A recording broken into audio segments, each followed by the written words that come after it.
பழமை வாய்ந்த விக்டோரியா பொது அரங்கம் தொன்மை மாறாமல் புனரமைக்கப்பட்ட நிலையில் முதலமைச்சர் மு.க.ஸ்டாலின் திறந்து வைத்தார்.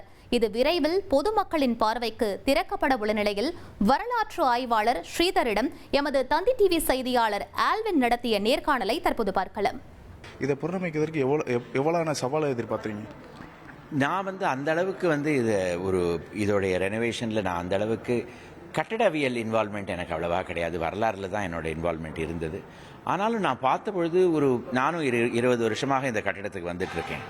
ஒரு காலத்தில் மாடிப்படி எல்லாமே இடிந்து கீழே விழுந்திருந்தது. முதல் தளம் வரைக்கும் போகவே முடியாது. ஒரு பாதி தான் ஏற முடியும். அப்புறம் அந்த படிகள் எல்லாம் அப்படியே வளைஞ்சு கீழே விழுந்துடும். நம்ம கால் அடியிலேயே விழுந்துடும். மேலே போனோன்னா ஏகப்பட்ட வௌவால், புறா எல்லாம் அவங்க தான் இருந்தாங்க. இங்கே முதல் மாடிக்கு போகிறதே ரொம்ப சிரமமாக இருந்தது. கட்டிடம் எவ்வளோ நாள் நிற்கும் அப்படிங்கிறதே ஒரு பெரிய கேள்வி. இதோடைய அடிக்கல்லாம் பெரிய விரிசலெல்லாம் வந்துடுது. அதெல்லாம் இப்போ மீறி புதுப்பித்திருக்காங்க அப்படின்னா அது ஒரு பெரிய சவால் தான் அவங்க சந்தித்திருக்கணும்.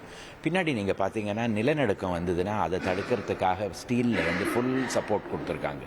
ஏன்னா பொதுமக்கள் வர இடம். நாளைக்கு ஏதாவது ஒரு நிலநடுக்கம் நடந்ததுன்னா அந்த டைமில் கட்டடத்துக்கு ஒன்றும் ஆகக்கூடாது, உயிர் சேதம் இருக்கக்கூடாது அப்படிங்கிறதுக்காக இந்த மாதிரி பாதுகாப்பெல்லாம் செஞ்சுருக்காங்க.